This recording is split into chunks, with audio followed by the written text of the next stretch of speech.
ಪ್ರೀತಿಯ ಸಹೋದರರೇ, ಪ್ರತಿ ವರ್ಷ ಆಗಸ್ಟ್ 15ರಂದು ದೇಶಭಕ್ತಿಯ ಗೀತೆ, ದೇಶಭಕ್ತಿಯ ಉತ್ಸಾಹ, ಧ್ವಜಾರೋಹಣ, ಸಾಂಸ್ಕೃತಿಕ ಕಾರ್ಯಕ್ರಮ, ಅದೇ ರೀತಿ ನಾಯಕರುಗಳ ಭಾಷಣ ದೇಶದೆಲ್ಲೆಡೆ ನಡೆಯುವಾಗ ನಾವು ಕೂಡ ಇಲ್ಲಿ ಸೇರಿದಂತಹ ಉದ್ದೇಶವು ಕೂಡ ಅದೇ ಆಗಿದೆ.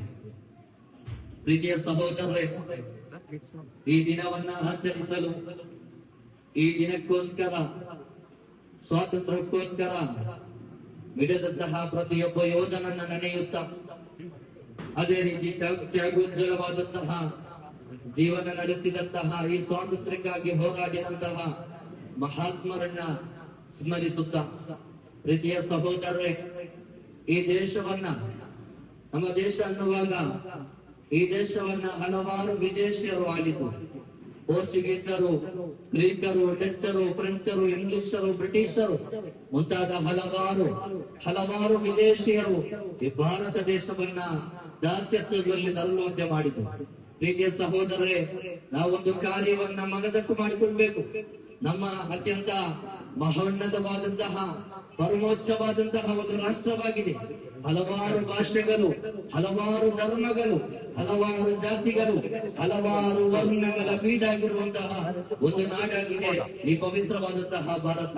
ಮಾತ್ರವಲ್ಲ, ಈ ಭಾರತ ಅನ್ನೋದು ಸಣ್ಣ ರಾಜ್ಯವಲ್ಲ, ಬದಲಾಗಿ 780ಕ್ಕೂ ಮಿಕ್ಕ ಭಾಷೆಗಳು, ಅದೇ ರೀತಿ 8 ಪ್ರಮುಖ ಧರ್ಮಗಳು, ಅದೇ ರೀತಿ 3,000ಕ್ಕೂ ಮಿಕ್ಕ ಜಾತಿಗಳು, 20,000ಕ್ಕೂ ಮಿಕ್ಕ ಉಪಜಾತಿಗಳು ಈ ಭಾರತ ದೇಶದಲ್ಲಿದೆ. ಅದೇ ರೀತಿ ಭಾರತದ 8 ಪ್ರಮುಖ ನದಿಗಳು, ಅದೇ ರೀತಿ ಅರಬ್ಬಿ ಸಮುದ್ರವು ಈ ಭಾರತಕ್ಕೊಂದು ಸೊಬಗನ್ನು ನೀಡುತ್ತಾ ಇದೆ. ಇಷ್ಟೊಂದು ಸುಂದರವಾದಂತಹ ಈ ಭಾರತವನ್ನ ಅನುಭವಿಸಲು ಮಾತ್ರವಲ್ಲ, ಈ ಭಾರತ ದೇಶ ಅನ್ನೋದು ಸಂಪದ್ಭರಿತವಾದಂತಹ ದೇಶ. ಈ ದೇಶ ಅನ್ನೋದು ಸಂಪದ್ಭರಿತವಾದಂತಹ ದೇಶ. ಯುರೋಪಿನ ರಾಷ್ಟ್ರಗಳು ನೇರವಾಗಿ ಅರಬ್ಬಿ ಸಮುದ್ರದ ಮಾರ್ಗದ ಮೂಲಕ ಈ ಭಾರತ ದೇಶಕ್ಕೆ ಬಂದ್ರು. ಇಲ್ಲಿನ ರಾಜರು ಅದಕ್ಕೆ ಅನುಮತಿಯನ್ನು ನೀಡಿದ್ರು. ಭಾರತಕ್ಕೆ ಬಂದು ಇಲ್ಲಿ ಖಾಲಿ ವ್ಯಾಪಾರವನ್ನು ಮಾಡಿ ಹೋಗಲಿಲ್ಲ. ನಮ್ಮ ದೇಶದ ಆಂತರಿಕ ವಿಷಯಗಳಲ್ಲಿ ಭಾಗವಹಿಸಿದ್ರು ಅವರು. ಮಾತ್ರವಲ್ಲ, ನಮ್ಮಲ್ಲಿಯೇ ದ್ವೇಷ ಹುಟ್ಟುವಂತೆ ಮಾಡಿ ಅವರ ಸಾಮ್ರಾಜ್ಯವನ್ನು ಅವರು ಕಟ್ಟಿಗೊಳಿಸಿದ್ರು. ಪ್ರೀತಿಯ ಸಹೋದರರೇ, ಮಾತ್ರವಲ್ಲ, ನಮ್ಮ ಸಂಪದ್ಭರಿತವಾದಂತಹ ಈ ದೇಶದ ಸಂಪತ್ತನ್ನ ಅವರ ದೇಶಕ್ಕೆ ಸಾಗಿಸಿದ್ರು. ಪ್ರೀತಿಯ ಸಹೋದರರೇ, ಮಾತ್ರವಲ್ಲ, ಇಂತಹ ಒಂದು ಘಟ್ಟದಲ್ಲಿ, ಇಂತಹ ಒಂದು ಸನ್ನಿವೇಶದಲ್ಲಿ ನಮ್ಮದೇ ದೇಶ, ನಮ್ಮದೇ ಭೂಮಿ, ಉಸಿರಾಡುವ ಗಾಳಿ ನಮ್ಮದು, ಅದೇ ರೀತಿ ಸೇವಿಸುವಂತ ಆಹಾರ ನಮ್ಮದು. ಆದರೂ ಕೂಡ ಬ್ರಿಟಿಷರು ಹೇಳಿದಂತೆ ಕೇಳಬೇಕಾದಂತಹ ಪರಿಸ್ಥಿತಿ. ಪ್ರೀತಿಯ ಸಹೋದರರೇ, 200 ವರ್ಷಗಳ ಕಾಲ ಇಂಗ್ಲಿಷರು ಈ ದೇಶವನ್ನ ಆಳಿದ್ರು. ಆ ಬ್ರಿಟಿಷರ ದಬ್ಬಾಳಿಕೆಯ ವಿರುದ್ಧ ಭಾರತದಲ್ಲಿ ದಂಗೆ ಏಳಲು ಪ್ರಾರಂಭವಾಯಿತು. ಹಲವಾರು ಸ್ವಾತಂತ್ರ್ಯ ಸೇನಾನಿಗಳ ಉಗಮವಾಯಿತು. ಅದಕ್ಕೆ ಸಾಕ್ಷಿಯಾಗಿ 1857ರಲ್ಲಿ ನಡೆದಂತಹ ಪ್ರಥಮ ಸ್ವಾತಂತ್ರ್ಯ ಸಂಗ್ರಾಮ ಅದಕ್ಕೆ ಸಾಕ್ಷಿಯಾಗಿದೆ. ಆ ಪ್ರಥಮ ಸ್ವಾತಂತ್ರ್ಯ ಸಂಗ್ರಾಮದಲ್ಲಿ 27,000 ಮುಸಲ್ಮಾನರು ಹುತಾತ್ಮರಾಗ್ತಾರೆ. ಪ್ರೀತಿಯ ಸಹೋದರರೇ, ಈ ಸ್ವಾತಂತ್ರ್ಯಕ್ಕೋಸ್ಕರ, ಈ ದಿನಕ್ಕೋಸ್ಕರ ಇಷ್ಟರವರೆಗೆ ಮಿಡಿದಂತಹ ಪ್ರತಿಯೊಬ್ಬ ಯೋಧನನ್ನು ನಾವು ಸ್ಮರಿಸಬೇಕಿದೆ. ಪ್ರೀತಿಯ ಸಹೋದರರೇ, ಆದರೆ ನಾವೆಲ್ಲರೂ ಸಮಾನರು, ನಾವೆಲ್ಲರೂ ಐಕ್ಯತೆಯಿಂದ ಕೂಡಿ ಬಾಳಬೇಕಾದವರಾಗಿದ್ದಾರೆ. ಪ್ರೀತಿಯ ಸಹೋದರರೇ, ಅದೇ ರೀತಿ ಈ ಒಂದು ಸ್ವಾತಂತ್ರ್ಯಕ್ಕೆ ಹೋರಾಡಿದವರಲ್ಲಿ ಮುಸಲ್ಮಾನರ ಪಾತ್ರವೂ ಕೂಡ ಇದೆ. ಆದರೂ ಕೂಡ ಇಂದಿನ ಸಮೂಹದಲ್ಲಿ ಮುಸಲ್ಮಾನರು ಭಯೋತ್ಪಾದಕರು, ಮುಸಲ್ಮಾನರು ಜಿಹಾದಿಗಳು,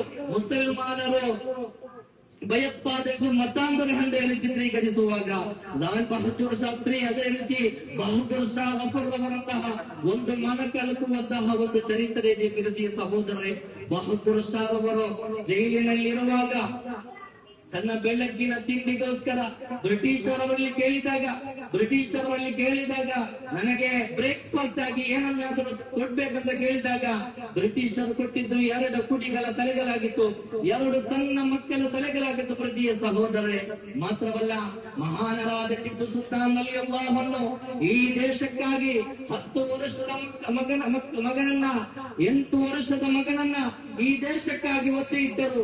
ಆದರೂ ಕೂಡ ಈ ಭಾರತ ದೇಶವನ್ನ ಒತ್ತಿಯಾಗಿರಲಿಲ್ಲ, ಈ ಭಾರತ ದೇಶವನ್ನ ಅಡವಿರಲಿಲ್ಲ. ಅದಾಗಿದೆ ದೇಶ ಪ್ರೇಮ.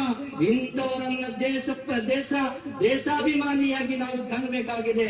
ಅದಲ್ಲದೆ ಅವರ ಭಯೋತ್ಪಾದಕರು, ಅವರ ಕೋಮುವಾದಿಗಳು, ಅವರ ಜಿಹಾದಿಗಳಲ್ಲಿ ನಡೆಯುವಾಗ ಪ್ರೀತಿಯ ಸಹೋದರರೇ, ಇಂಡಿಯಾದ ಗೇಟಿನಲ್ಲಿ ದಾಖಲಾಗಿರುವ 95,300 ಸ್ವಾತಂತ್ರ್ಯ ಹೋರಾಟಗಾರರ ಹೆಸರುಗಳಲ್ಲಿ 61,945 ಹೆಸರುಗಳು ಅದು ಮುಸಲ್ಮಾನರ ಹೆಸರುಗಳಾಗಿವೆ. ಮಾತ್ರವಲ್ಲ ಪ್ರೀತಿಯ ಸಹೋದರರೇ, ಅಲ್ಲಹನು ಆದಂ ನಬಿ ಅಲೈಹಿಸ್ಸಲಾತು ವಸ್ಸಲಾಂ ನಮ್ಮ ಪಿತೃ ರಾಜ್ಯವಾಗಿದೆ ಈ ಭಾರತ, ನಮ್ಮ ಮಾತೃ ರಾಜ್ಯವಾಗಿದೆ ಈ ಭಾರತ. ಕಾರಣ ಆದಿಪಿತ ಆದಂ ನಬಿ ಅಲೈಹಿಸ್ಸಲಾತು ವಸ್ಸಲಾಂ ಸ್ವರ್ಗ ಲೋಕದಿಂದ ನೇರವಾಗಿ ಬಂದಿದ್ದೆ ಈ ಭಾರತ ದೇಶಕ್ಕೆ. ಎಷ್ಟೊಂದು ಪಾವಿತ್ರತೆ ಇರುವಂತಹ ದೇಶ, ಎಷ್ಟೊಂದು ಮಹೋನ್ನತವಾದಂತಹ ದೇಶ. ಈ ದೇಶದಲ್ಲಿರುವಂತಹ ಒಂದು ಸಮುದಾಯವನ್ನ ಮಾತ್ರ ಗುರಿಯಾಗಿಸಿಕೊಂಡು ಅವರ ಭಯೋತ್ಪಾದಕರು, ಅವರ ಜಿಹಾದಿಗಳು, ಅವರ ಕೋಮುವಾದಿಗಳನ್ನು ಚಿತ್ರೀಕರಿಸುವಾಗ ಪ್ರೀತಿಯ ಸಹೋದರರೇ, ಕೋಮುವಾದಿಗಳು, ಭಯೋತ್ಪಾದಕರು, ಮುಸಲ್ಮಾನರು ಭಯೋತ್ಪಾದಕರಾಗಲು ಸಾಧ್ಯವಿಲ್ಲ. ಪರಿಶುದ್ಧವಾದ ಇಸ್ಲಾಮಿನ ಸಂದೇಶ, ಇರ್ಹಮು ಮನ್ ಫಿಲ್ ಅರ್ಲಿ ವಯರ್ಹಮುಕುಂ ಮನ್ ಫಿಸ್ ಸಮಾ. ನೀವು ಭೂಲೋಕದಲ್ಲಿರುವಂತಹ ಜನರೊಂದಿಗೆ ನೀವು ಕರುಣೆ ತೋರಿರಿ. ಅವನ ಹಿಂದೂ ಆಗಿರಲಿ, ಮುಸಲ್ಮಾನರಾಗಿರಲಿ, ಕ್ರಿಶ್ಚಿಯನ್ ಆಗಿರಲಿ, ಅದೇ ರೀತಿ ಬೌದ್ಧನಾಗಿರಲಿ, ಯಾವ ಪ್ರಾಣಿಯಾಗಿರಲಿ, ಪಕ್ಷಿಯಾಗಿರಲಿ, ನೀವು ಇಸ್ಲಾಮಿನ ಸಂದೇಶ ಈ ಭೂಲೋಕದಲ್ಲಿರುವಂತಹ ಜನರೊಂದಿಗೆ ನೀವು ಕರುಣೆ ತೋರಿದರೆ ಮಾತ್ರ ನಿಮ್ಮೊಂದಿಗೆ ಅಲ್ಲಾಹನು ಕರುಣೆ ತೋರುವನು ಅನ್ನುವಂತಹ ಸಂದೇಶ. ಪ್ರೀತಿಯ ಸಹೋದರರೇ, ಅದಾಗಿದ್ದೆ ಈ ಸಂದೇಶವನ್ನ ಅನುಭವಿಸುವಂತಹ ಪ್ರತಿಯೊಬ್ಬ ಮುಸಲ್ಮಾನನು ಭಯೋತ್ಪಾದಕನಾಗಲು ಸಾಧ್ಯವಿಲ್ಲ. ಅದೇ ರೀತಿ ಮತಾಂಧ ಅನ್ನುವಂತಹ ಹೆಸರು, ಮತಾಂಧನಾಗಲು ಅದೇ ರೀತಿ ಮತಾಂತರಗೊಳಿಸುವವರು ಕೂಡ ಆಗಲು ಸಾಧ್ಯವಿಲ್ಲ. ಕಾರಣ ಈ ದೇಶಕ್ಕೆ ಸ್ವಾತಂತ್ರ್ಯ ದೊರೆತು ಒಂದು ದೇಶವಾಗುವ ಮೊದಲು ಹಲವು ರಾಜ್ಯಗಳಾಗಿತ್ತು. ಈ ದೇಶಕ್ಕೆ ಸ್ವಾತಂತ್ರ್ಯ ಲಭಿಸಿ ದೇಶವಾಗುವ ಮೊದಲು ಹಲವು ರಾಜ್ಯಗಳಾಗಿತ್ತು. ಆ ರಾಜ್ಯಗಳನ್ನ ಆಳಿದವರು ಇದೇ ಮುಸಲ್ಮಾನ ರಾಜರುಗಳು. ಆ ರಾಜರುಗಳು ಯಾರು ಕೂಡ ಬಲವಂತವಾಗಿ ಮತಾಂತರಗೊಳಿಸಲಿಲ್ಲ. ಕಾರಣ ಪರಿಶುದ್ಧವಾದ ಇಸ್ಲಾಮಿನ ಸಂದೇಶ, ಲಾ ಇಕ್ರಾಹ ಫಿದ್ದೀನ್, ಇಸ್ಲಾಮಿನಲ್ಲಿ ಬಲಾತ್ಕಾರವಿಲ್ಲ, ಬಲವಂತವಿಲ್ಲ ಅನ್ನುವಂತಹ ಸಂದೇಶವಾಗಿದೆ. ಈ ಸಂದೇಶವನ್ನ ಅನುಭವಿಸುವಂತಹ ಪ್ರತಿಯೊಬ್ಬ ಮುಸಲ್ಮಾನರು ಯಾವುದೇ ಒಂದು ಅನ್ಯ ಸಮುದಾಯದ ವ್ಯಕ್ತಿಯನ್ನ ಬಲಾತ್ಕಾರವಾಗಿ ಬಲವಂತವಾಗಿ ಇಸ್ಲಾಂಗೆ ಮತಾಂತರಗೊಳಿಸಲು ಸಾಧ್ಯವಿಲ್ಲ. ಅದೇ ರೀತಿ ಇರ್ಹಮು ಮನ್ ಫಿಲ್ ಅರ್ಲಿ ವಯರ್ಹಮುಕುಂ ಮನ್ ಫಿಸ್ ಸಮಾ ಅನ್ನುವಂತಹ ಸಂದೇಶವನ್ನ ಅನುಭವಿಸುವ ಯಾರೊಬ್ಬನು ಮುಸ್ಲಿಮನು ಕೂಡ ಭಯೋತ್ಪಾದಕನಾಗಲು ಸಾಧ್ಯವಿಲ್ಲ ಅನ್ನುವಂತಹ ಸಂದೇಶವನ್ನ ನಾನು ನಿನಗೆ ಅರ್ಪಿಸ್ತಾ ಇದ್ದೇನೆ ಪ್ರೀತಿಯ ಸಹೋದರರೇ.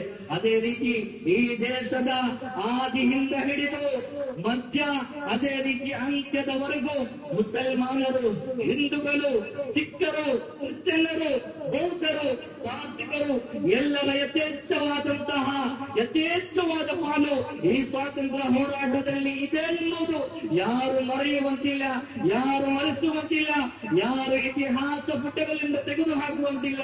ಯಾರು ಮರೆಸಿದರು, ಯಾರು ಇತಿಹಾಸ ಪುಟಗಳಿಂದ ತೆಗೆದು ಹಾಕಿದರು,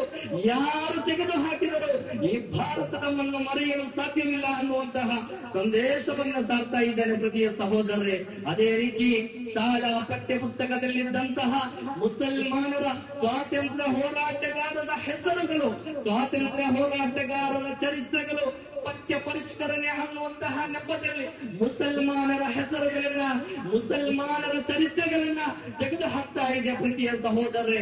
ಯಾರು ತೆಗೆದು ಹಾಕಿದರು, ಯಾರು ಇತಿಹಾಸ ಪುಟಗಳಿಂದ ಹೆಸರು ತೆಗೆದು ಹಾಕಿದರು, ಇತಿಹಾಸ ಪುಟಗಳಿಂದ ಮುಸಲ್ಮಾನರ ಚರಿತ್ರೆಗಳನ್ನು ತೆಗೆದು ಹಾಕಿದರು, ನೈಜ ಭಾರತೀಯನು ಅದನ್ನು ಮರೆಯಲು ಸಾಧ್ಯವಿಲ್ಲ ಅನ್ನುವಂತಹ ಸಂದೇಶವನ್ನ ನಿಮ್ಮೆಡೆಗೆ ಸಾರುತ್ತಾ ಒಂದೆರಡು ತೋದನ ಮತ್ತಿಗೆ ವಿರಾಮ. ವಾಸು ದಾವತಿ ಅಲ್ಹಮ್ದುಲಿಲ್ಲಾಹಿ ರಬ್ಬಿಲ್ ಆಲಮೀನ್. ಅಸ್ಸಲಾಮು